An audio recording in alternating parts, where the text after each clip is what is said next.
Tập 30. Lý Hành Lợi, nếu cô có thể gặp anh ta, xin hãy nói với anh ta rằng tôi cũng đang tìm anh ta. Tôi ra ngoài trước đây. Làm gì đó, để cô ta đi. Phật gia, bắt được người đàn bà này là có thể tìm được Lý Hành Lợi rồi phải không? Tôi chưa đến mức phải đi bắt đàn bà. Cử hết người ra ngoài, nhất định phải tìm được Lý Hành Lợi.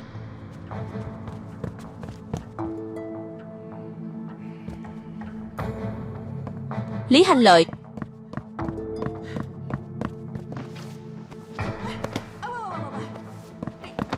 Sao anh lại vứt đồ của anh ấy ra thế?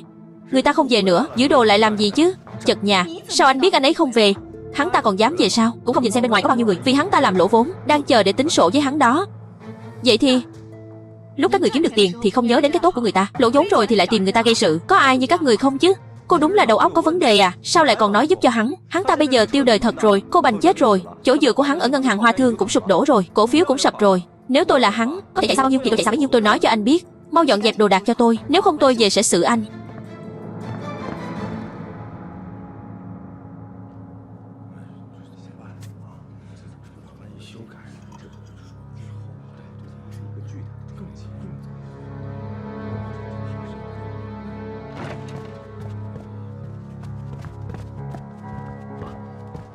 Chủ tịch Bành, cục trưởng Tần, tôi đến muộn. Thật sự xin lỗi. Không sao. Chủ tịch Bành, tôi biết chuyện của lệnh ái khiến ngài vô cùng đau lòng. Nếu không phải tình hình nghiêm trọng, tôi cũng sẽ không làm phiền anh. Cục trưởng Tần không cần nói nhiều. Bành tôi tuy bất tài, nhưng tôi vẫn biết phân biệt nặng nhẹ. Vậy thì tôi không khách sáo nữa. Được, mời. Thưa các vị, Chủ tịch Bành là người từ Mỹ trở về. Lúc ở Mỹ, ông ấy từng là giám đốc cấp cao của ngân hàng đầu tư phố Wall. Hôm nay đặc biệt mời Chủ tịch Bành đến đây là để phân tích cho mọi người cái dự luật bạc này rốt cuộc là gì. Mời. Các vị đều là tinh anh trong giới tài chính. Bành tôi vốn không dám mạo muội, nhưng tình hình bây giờ khẩn cấp, tôi lại nhận lời của cục trưởng Tần. Vậy tôi xin mạn phép trình bày chút ý kiến của mình. Hôm qua Quốc hội Mỹ vừa thông qua dự luật thu mua bạc, bắt đầu thu mua bạc trắng trên toàn thế giới. Động thái này của Mỹ nhằm mục đích đẩy giá bạc lên cao. Các vị nói xem, giá bạc này mà tăng lên, có phải 1 đồng viên đại đầu sẽ tiêu được bằng 2 đồng không? Ổn cho anh cũng là dân học kinh tế, chuyện này mà cũng không hiểu sao? Thị trường chứng khoán sụt giảm chắc chắn có liên quan đến nó. Tào lao, tuần trước tôi vừa mới vào tiền, bao nhiêu vốn liếng của tôi đều đổ hết vào đó rồi. Cổ phiếu mà Lý Bá Thanh giới thiệu anh cũng dám mua sao? Thất xướng bát kỷ cửu suy thủ, đó là lời của người xưa thôi. Theo tôi thấy, lời của hắn ta nói tuyệt đối không đáng tin bằng lời của gái lầu xanh. Không đúng, lần này tôi là mua theo thánh chứng khoán Lý Hành Lợi đó. Người ta bây giờ là nhà cái rồi. Lý Henry ạ, bây giờ lo cho bản thân còn không xong rồi chứ. Cậu cứ theo hắn mà mua. Tôi thấy có khi thua sạch cả quần rồi ấy chứ. Không được, tôi phải đến sàn giao dịch một chuyến. Thôi, sàn giao dịch bây giờ cậu có đến cũng không chen vào được đâu. Cậu mà muốn nhảy lầu thì trên sân thượng vẫn còn chỗ đấy. Đi sớm đi. Tiểu An, anh An,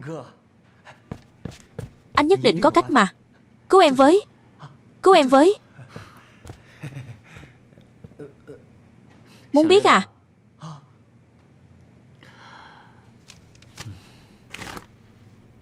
Quên đi.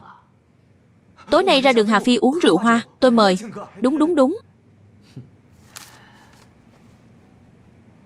Mọi người đều biết, cả thế giới đều đang chịu ảnh hưởng của khủng hoảng kinh tế, mà nước Mỹ là nơi chịu ảnh hưởng nặng nề nhất.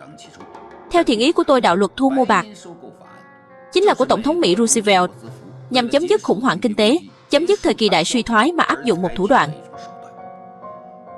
Cách làm của họ rất đơn giản, chính là do Bộ Tài chính Mỹ đứng ra thu mua bạc với giá cao. Hậu quả của việc này chỉ có một, đó là bạc trên toàn thế giới sẽ chảy về Mỹ, còn đô la Mỹ thì chảy ra toàn thế giới. Cứ như vậy, hàng hóa của Mỹ sẽ được bán ra khắp thế giới và thoát khỏi ảnh hưởng của khủng hoảng kinh tế. Không có bạc thì chúng ta in tiền giấy thôi. Máy in tiền là của chúng ta mà, dù sao cũng là giấy, muốn in bao nhiêu thì in bấy nhiêu. Cậu đúng là óc heo. In tiền bừa bãi khi không có kim loại dự trữ sẽ chỉ có một kết quả, đó chính là lạm phát. Vậy cậu nói xem phải làm thế nào? Để tôi nói thế này cho các vị dễ hiểu. Sau này đó, nếu như buổi sáng các vị thức dậy, xuống lầu mua một bát sữa đậu nành, một cái bánh quẩy, sẽ phải xách theo cả một vali tiền. Phải đó. Vậy chúng ta có thể nắm bắt cơ hội này không? Đầu cơ ngoại hối kiếm chút đô la Mỹ. Bây giờ là lúc kinh tế của chúng ta đang ở ngưỡng cửa sinh tử. Lấy đâu ra sức lực mà đầu cơ chứ? Bành chủ tịch, vậy ý của ngài là có lẽ các vị vẫn chưa nghe hiểu rõ. Đạo luật thu mua bạc là một thủ đoạn của Mỹ để đẩy cuộc khủng hoảng kinh tế của chúng cho toàn thế giới. Mà quốc gia chịu ảnh hưởng nặng nề nhất chính là Trung Quốc. Bởi vì đồng tiền chính của Trung Quốc chúng ta chính là bạc. Cứ như vậy thì nền kinh tế của Trung Quốc chúng ta vốn đã khó khăn lắm, mới có chút khởi sắc sẽ có nguy cơ sụp đổ. Vì chúng ta không còn bạc để dùng nữa, đều bị thu mua hết rồi. Lấy đâu ra nhiều tiền thế để thu mua bạc chứ? Anh đúng là đồ đầu heo. Tiền là gì? Tiền nói thẳng ra chỉ là giấy. Máy in tiền nằm trong tay người khác. Đương nhiên là họ muốn in bao nhiêu thì in bấy nhiêu, phải không? In xong rồi lại đi mua bạc thì đã sao nào? Sao là sao? Đô la Mỹ bây giờ đang thịnh hành khắp thiên hạ. Quốc gia nào cũng đang giữ đô la Mỹ. Nhưng tiền phải tiêu đi được thì mới gọi là tiền, đúng không? Không tiêu được thì nó chỉ là giấy. Mỗi quốc gia muốn tiêu tiền đi, đương nhiên phải đi mua đồ. Trên toàn thế giới, quốc gia có nhiều hàng hóa nhất và phát triển nhất là nước nào? Chắc không cần tôi phải nói nữa đâu nhỉ? Lại là Mỹ.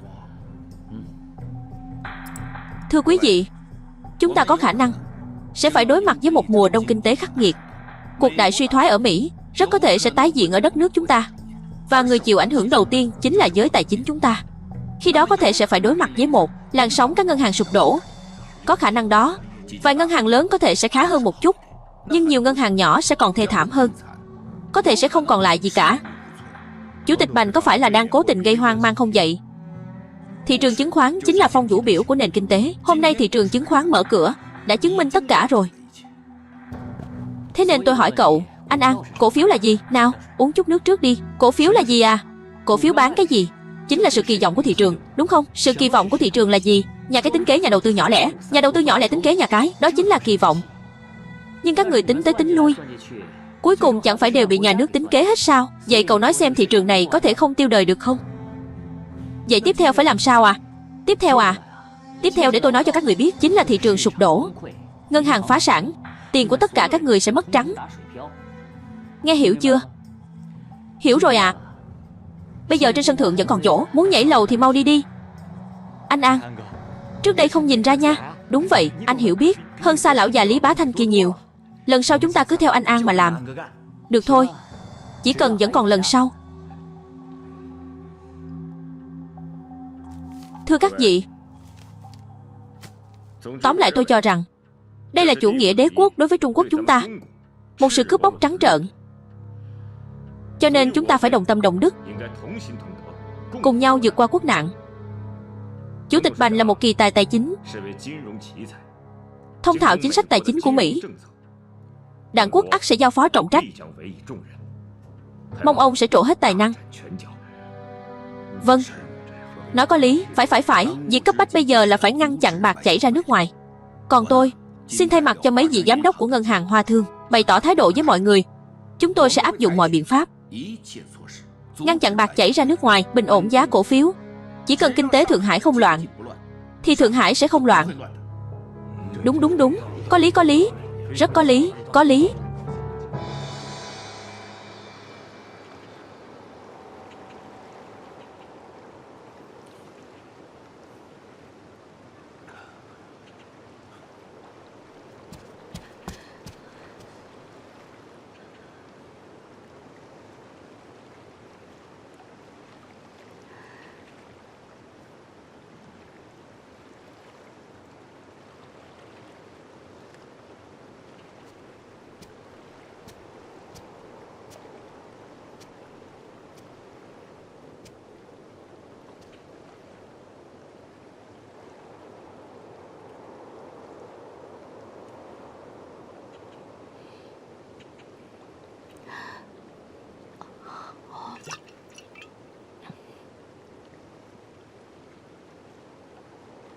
Tâm trạng không tốt à?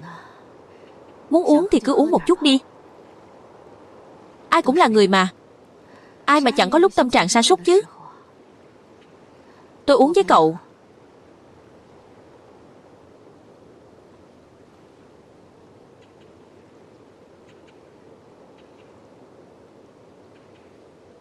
Thượng Hải, Trung Quốc. Tôi sinh ra trong một thời đại lạnh lẽo và tàn khốc như vậy. Để sinh tồn, chúng ta phải ngụy trang. Chúng ta giẫm đạp lên vô số thi thể. Nhược Thi cô ấy vốn dĩ không hợp để sống ở thời đại này. Cô ấy đơn thuần như vậy, lương thiện như vậy. Cậu có biết ước nguyện lớn nhất của cô ấy là gì không? Cô ấy đã nói với tôi, ước nguyện lớn nhất của cô ấy rõ ràng là tôi có thể đưa em ấy rời khỏi Thượng Hải. Chuyện chỉ đơn giản như vậy thôi. Nhưng tôi có thể làm thế nào đây? Chúng ta là đặc vụ. Cha đã dạy chúng ta từ nhỏ phải hoàn thành nhiệm vụ, phải giết kẻ thù, phải bảo vệ quê hương đất nước. Nhưng chúng ta ngay cả điều cơ bản nhất là bảo vệ người bên cạnh mình, bảo vệ những sinh mệnh yếu đuối này cũng không làm được. Chúng ta đều là đồ vô dụng. Nhược Thi, em ấy đã gửi gắm tương lai vào tôi. Nhưng tôi đã cho em ấy được gì chứ? Vô số lời nói dối. Và cuối cùng là cái chết. Nếu như em ấy không gặp tôi, chắc chắn bây giờ em ấy vẫn còn sống rất tốt. Biết đâu em ấy còn có thể gặp được một người đưa em ấy rời khỏi Thượng Hải, ở một nơi nào đó thật xa, sống một cuộc đời vô lo vô nghĩ, sống những ngày tháng vui vẻ hạnh phúc.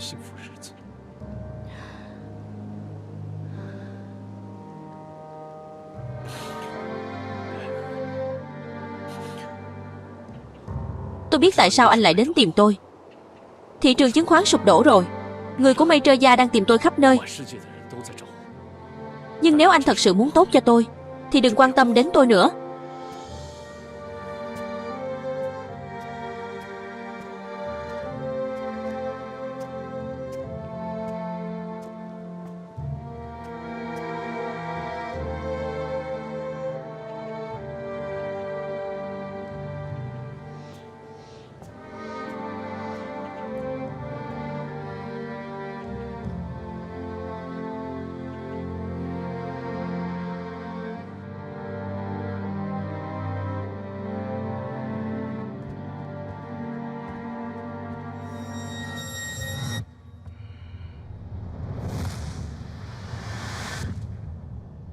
Cậu Major gia, mời ngồi.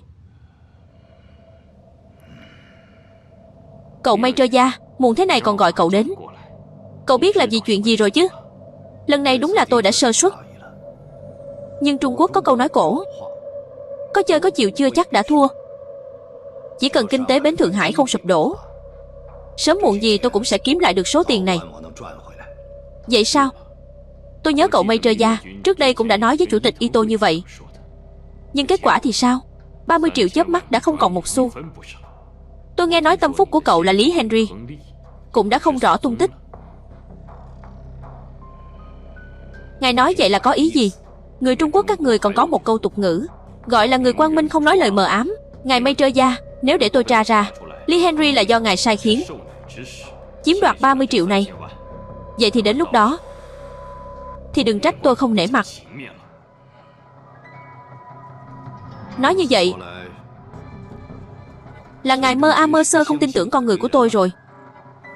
Tôi, Major gia này, có thể đứng vững ở Thượng Hải là nhờ vào một chữ tín. Quân tử ham tiền tài cũng phải lấy cho có đạo. Đừng nói là 30 triệu, cho dù là 60 triệu, 90 triệu, tôi đã đồng ý hợp tác với các người thì tuyệt đối sẽ không giở trò sau lưng. Ngài Mơ A Mơ Sơ xem tôi là một kẻ tiểu nhân, vậy thì chúng ta không cần thiết phải tiếp tục hợp tác nữa. Cáo từ.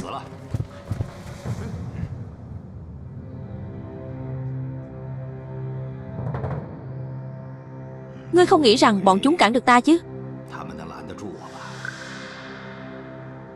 Phật gia, tôi nghĩ ngài đã hiểu lầm rồi.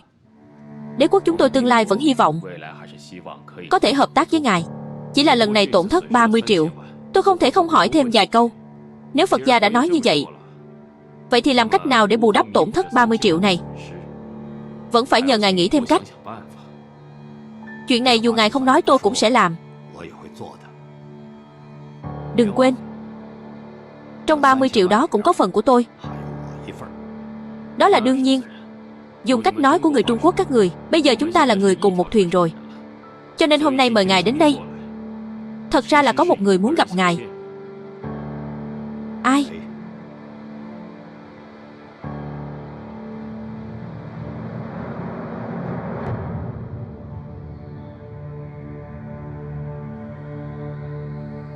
Đã sớm nói tên Lee Henry này không đáng tin. Bây giờ 30 triệu cũng mất mà hắn cũng mất dạng. Ai biết được có phải hắn đã chạy sang phe Major rồi không? Lý Hành Lợi không thể nào. Vậy tại sao đến giờ anh ta vẫn chưa ra mặt giải thích đó là gì? Anh ấy quá đau lòng. Bành Nhược Thi chết rồi. Gia Kỳ, người tôi phái cô đi theo dõi Di Lặc quay về nói sao? Chúng tôi đã theo Di Lặc cả ngày, phát hiện hắn cũng đang cho người đi khắp nơi tìm Lý Hành Lợi. Tôi đã nói mà, Lý Hành Lợi không thể nào làm chuyện này được. Cho dù anh ta không phản bội, cũng không loại trừ một khả năng khác. Anh là sao? Chỉ là một suy nghĩ của tôi chưa có bằng chứng. Tôi cảm thấy vụ sụp đổ thị trường chứng khoán lần này cũng nằm trong kế hoạch của anh ta. Anh dựa vào đâu mà nói vậy? Mệnh lệnh của sở. Nói thẳng ra là chỉ cần tiền, chuyện khác không hỏi tới đúng không?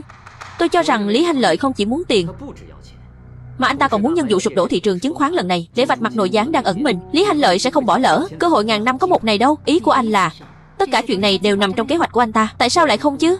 Nếu có thể làm Di Lặc mất sạch vốn liếng, thì nội gián ở tầng lớp cấp cao của ngân hàng sẽ phải ra mặt cứu vãn tình thế. Lý Hành Lợi sao có thể coi thường mệnh lệnh cấp trên như vậy? Mọi chuyện chỉ dựa vào phán đoán của bản thân mà hành động. Một người vô tổ chức vô kỷ luật như vậy sao có thể làm đặc công chứ? Anh ta cũng quá không coi chúng ta ra gì rồi. Tôi nói này các cậu cũng không nghĩ thử xem, Lý Hành Lợi là thần tiên hay sao? Làm sao anh ta biết thị trường chứng khoán sẽ sụp đổ chứ? Anh ta đã có thể cố tình kiếm tiền từ cổ phiếu, thì dĩ nhiên cũng có thể cố tình làm thua lỗ. Vậy sao hắn biết được Quốc hội Mỹ sẽ thông qua đạo luật bạc? Tôi thấy A Hương nói có lý. Nếu như anh nói Lý Hành Lợi muốn Di Lặc thua sạch tiền, đến cả việc Roosevelt sẽ ký đạo luật mà hắn cũng biết, vậy thì hắn đúng là tiên tri như thần rồi. Đạo luật bạc là chuyện lớn như vậy, đâu phải mới được đề xuất ngày một ngày hai. Nó đã ở trong Quốc hội, giằng co suốt một thời gian dài. Chỉ cần có chút nguồn tin từ nước ngoài đều có thể theo dõi được. Kể cả khi anh không có nguồn tin thì mua một tờ báo để xem cũng được chứ. Một khi đạo luật đã được đưa vào chương trình nghị sự thì chỉ có hai khả năng, hoặc là thông qua, hoặc là không thông qua. Tôi thấy hắn không có bản lĩnh lớn đến vậy đâu. Không thể nào. Sao lại không thể chứ? Đây gọi là đánh cược.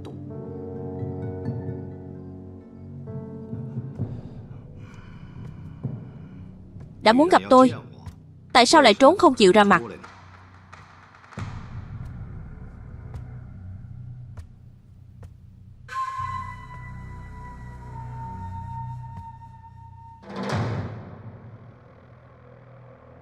Anh Di Lặc, chúng ta lại gặp nhau rồi. Là anh lại được gặp tôi, nhưng tôi thì chưa bao giờ thấy mặt anh.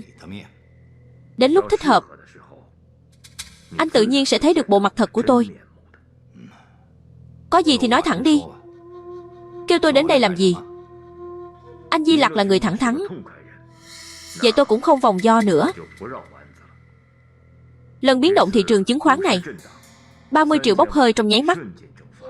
Chẳng lẽ anh Di Lặc không có gì đặc biệt cần giải thích với tôi sao? Anh muốn tôi giải thích cái gì? Tôi đã đổ toàn bộ gia sản của mình vào đó. Anh tưởng tôi không sốt ruột chắc? Số tiền này đế quốc quyết phải có được. Lúc trước chúng tôi chọn hợp tác với anh chính là vì coi trọng tầm ảnh hưởng và thủ đoạn của anh trong giới tài chính Thượng Hải. Anh Di Lặc, có một câu chắc anh đã từng nghe qua: lên núi dễ xuống núi khó. Ngọn núi cao đế quốc của ta, không phải anh muốn leo là leo, muốn xuống là xuống được đâu. Ông đang uy hiếp tôi. Anh muốn hiểu thế nào cũng được. Tóm lại, trong thời gian đã hẹn,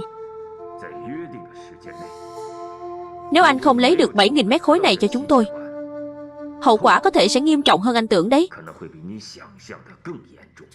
Đừng dọa tôi. Tôi Di Lặc này không phải bị dọa mà lớn đâu. Tôi nói lại một lần nữa, đã là hợp tác thì chuyện tôi đã hứa với ông tôi nhất định sẽ làm được. Lúc này dù có gặp khó khăn lớn đến đâu, tôi cũng sẽ tìm cách giải quyết. Nhưng không phải vì ông, mà là vì chính bản thân tôi. Cáo từ.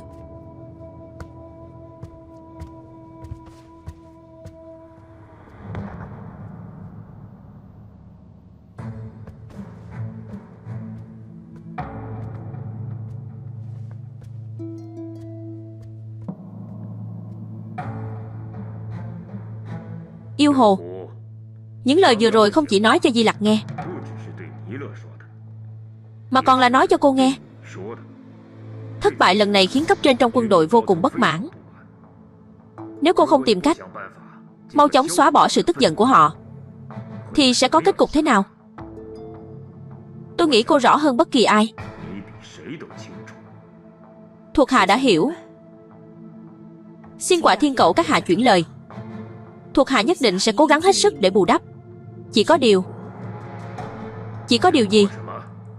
Con người Di Lặc tôi là người hiểu rõ nhất. Vừa rồi ngài uy hiếp ông ta như vậy, rằng sẽ phản tác dụng. Hắn chẳng qua chỉ là một tên nô lệ của đế quốc. Cô ẩn mình bên cạnh hắn nhiều năm như vậy, lẽ nào vẫn không thể khống chế được hắn sao? Yêu Hồ, cô quá làm ta thất vọng rồi. Các hạ, thuộc hạ nhất định sẽ không để ngài thất vọng.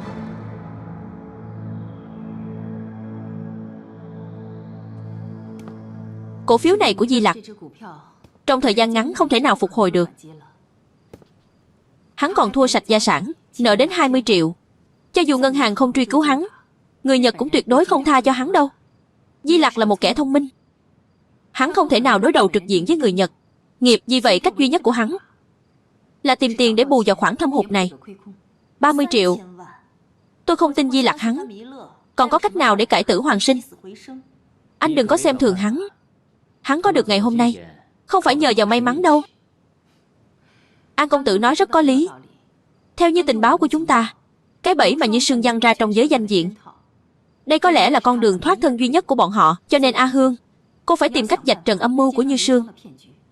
Chúng ta sẽ có thể chặt đứt đường lui của Di Lặc. Tổ trưởng yên tâm, tôi nhất định sẽ hoàn thành nhiệm vụ. Nhiệm vụ lần này rất gian nan. Vốn dĩ định để Lý Hanh Lợi phối hợp với cô, thế nhưng cậu ta có sống qua được đêm nay không còn chưa biết nữa. Biết đâu sáng mai chúng ta có thể thấy cậu ta trên trang nhất. Anh đừng có trù ẻo cậu ấy nữa được không? Di Lặc lần này đúng là thua đến đỏ mắt rồi. Bây giờ tất cả tay chân của hắn đều đang đi tìm Lý Hanh Lợi. Hơn nữa Di Lặc còn nói giết không cần hỏi.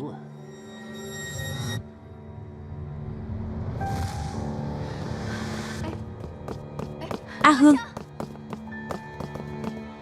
A Hương,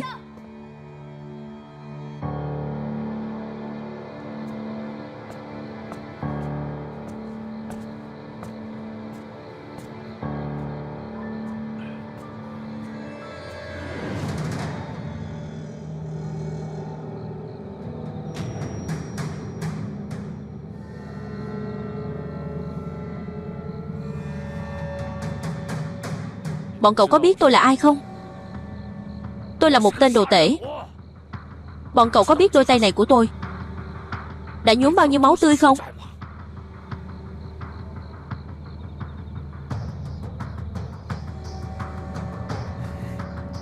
Được lắm.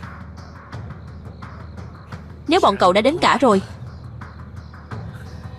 vậy thì hôm nay chúng ta quyết chiến một trận cho đã.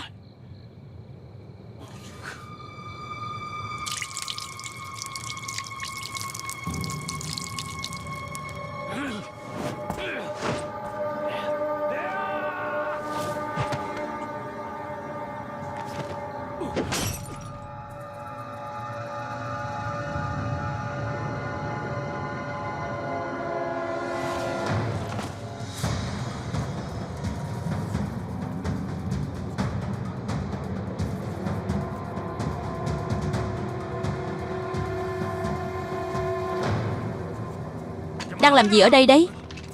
Chạy đi. Đuổi theo.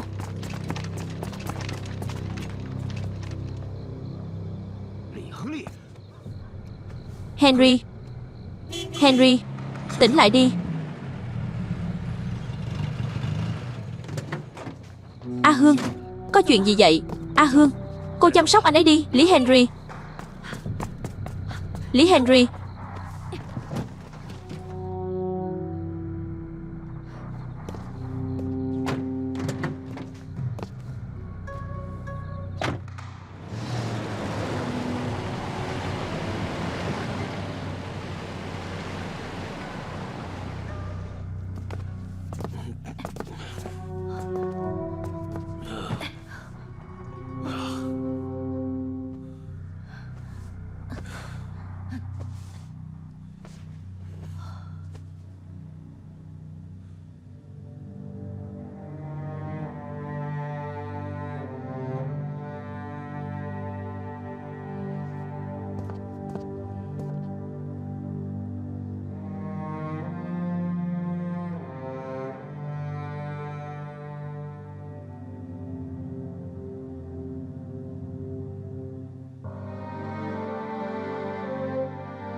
Huyền Vũ,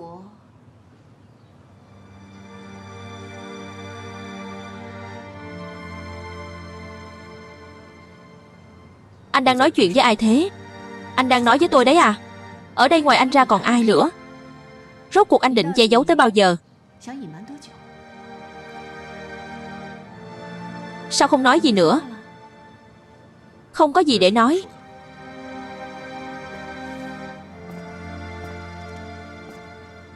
Lý Henry,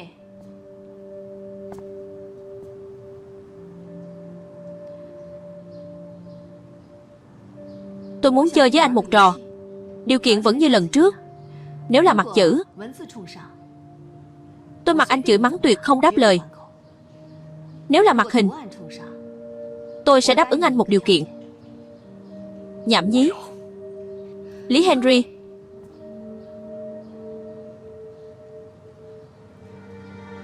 khi tôi biết mình không phải là đặc công Huyền Vũ, tôi đã rất không phục. Tôi đã theo cha bao nhiêu năm nay. Xét về thân thụ lẫn trí tuệ, tôi không thua kém bất kỳ ai. Nhưng sau khi thực hiện nhiệm vụ cùng anh vài lần, tôi mới biết được tại sao cha lại muốn trao danh hiệu đặc công Huyền Vũ cho anh.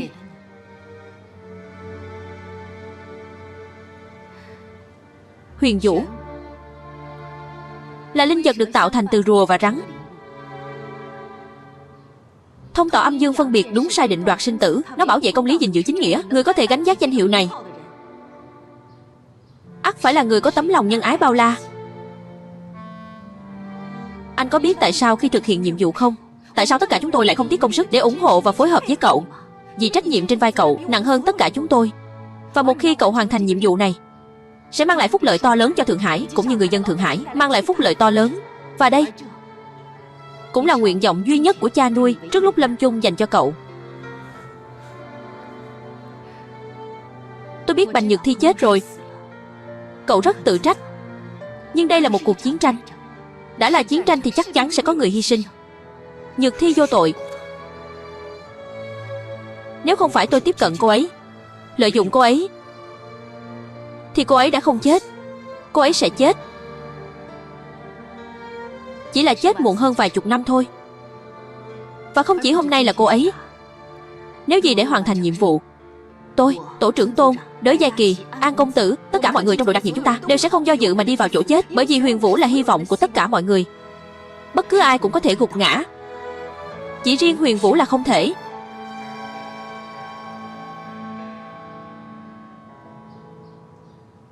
Tôi không phải Huyền Vũ. Tôi không cần biết cậu có thừa nhận hay không. Tôi biết đó chính là cậu. Cậu xem lại bộ dạng hôm nay của cậu đi. Cậu có xứng với bản thân mình không? Có xứng với cha nuôi đã mất không? Rượu chỉ có thể làm tê liệt cơ thể cậu, chứ không thể làm tê liệt trái tim cậu.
Ý gì đây? Kể từ ngày tôi đi theo Phật gia, cái mạng này của tôi đã là của Phật gia rồi. Ngài muốn lấy lúc nào cũng được, hà cớ gì phải huy động nhiều anh em như vậy? Nói thì hay lắm. Nếu đã nói mạng của anh là của Phật gia, vậy tại sao hôm qua lại chống cự? Mạng của tôi là của Phật gia, chỉ có Phật gia mới giết được tôi. Khẩu khí không nhỏ.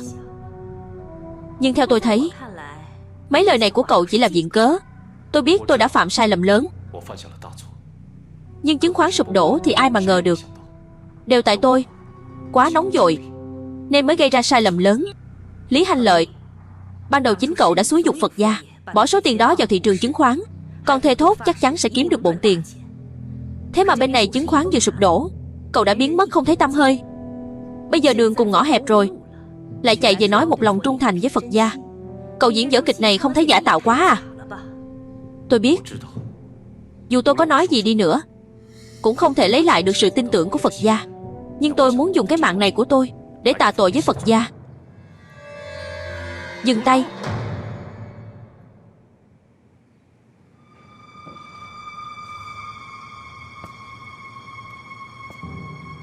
Cậu vừa mới nói với tôi, cái mạng này của cậu ngoài tôi ra không ai có thể lấy đi được. Vâng à. Đưa đây.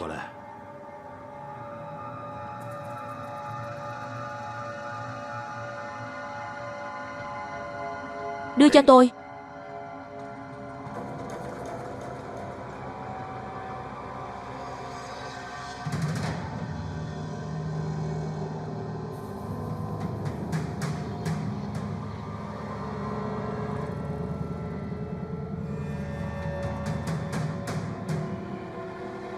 Bỏ súng xuống đi.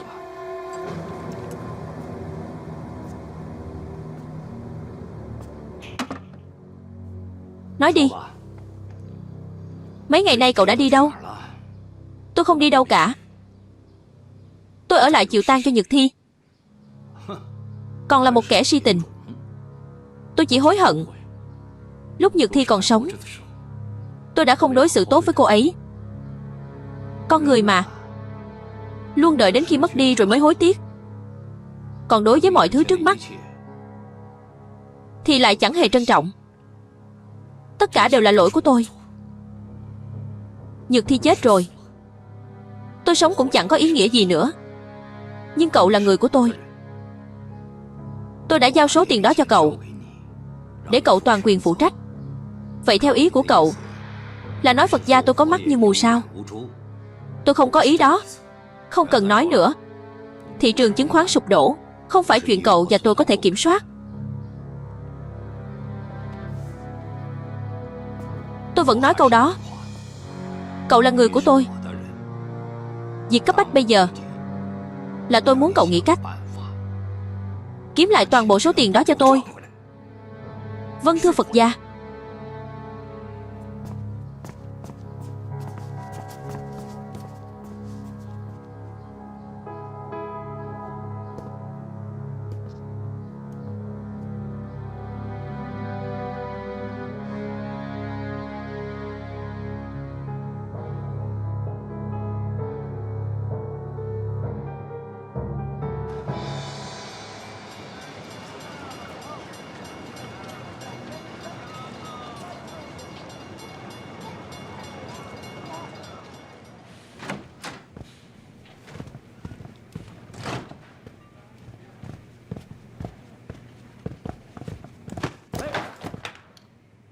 Xin lỗi nhé. Cậu đi đứng không có mắt à? Đây không phải là thiếu gia thần cổ phiếu sao? Bộ vest ý của cậu đâu rồi? Sao không dám mặc nữa à? Mặc bộ đồ công nhân cũ rích này trộn lẫn với bọn tôi rồi à? Đừng đi chứ. Đụng trúng người ta mà không biết nhặt đồ lên à? Vẫn tưởng mình còn là thiếu gia chắc.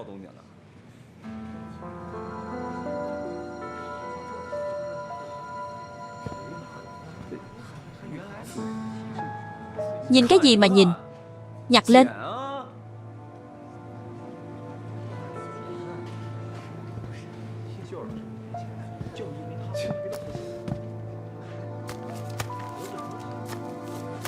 Thế còn được.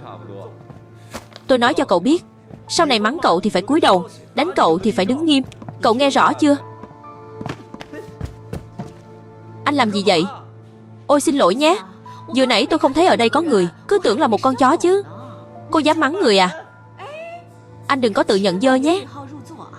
Tôi chỉ là ai đáp lời thì tôi mắng người đó thôi. Cậu vừa nãy có chuyện gì vậy? Thế mà anh còn không nhìn ra à? Ngày tháng của cậu ta ở ngân hàng coi như hết rồi. Vào cái lúc này, cô tốt nhất đừng qua lại với người này. Có quan hệ gì nữa? Không phải nói Phật gia không trách anh ấy nữa rồi sao? Nhưng mà còn chủ tịch thì sao? Cô nghĩ mà xem, mấy hôm trước anh ta oai phong thế nào? Vừa là thần chứng khoán, vừa là con rể tương lai của chủ tịch. Nhưng bây giờ thì sao? Chẳng còn gì cả. Tôi nói cô nghe này, cô tốt nhất là khuyên anh ta tự mình từ chức cho xong. Đợi đến lúc bị đuổi việc thì mất mặt lắm. Đuổi việc? Ai muốn đuổi việc anh ấy? Chuyện này rõ rành rành ra còn gì. Cả ngân hàng trên dưới đều đồn ầm lên rồi. Tên Lý Hành Lợi này bị đuổi việc chỉ là chuyện sớm muộn thôi. Nếu tôi là anh ta, tôi chẳng còn mặt mũi nào mà đi làm đâu. Không thể nào. Chủ tịch lại nhỏ nhen đến mức lấy việc công báo thù riêng vậy sao? Chủ tịch người ta sẽ không đi so đo với một nhân viên quèn như cô đâu. Nhưng bên dưới có đầy kẻ nịnh hót cấp trên. Gió chiều nào theo chiều nấy thôi. Cô không tin à? Không tin thì cứ chờ xem.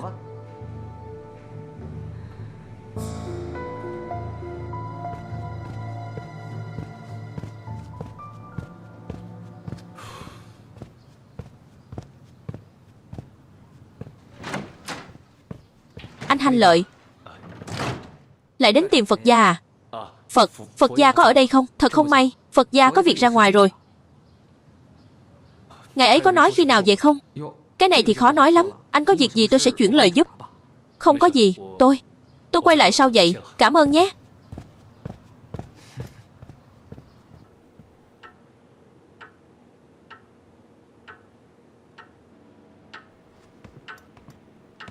Tiên sinh.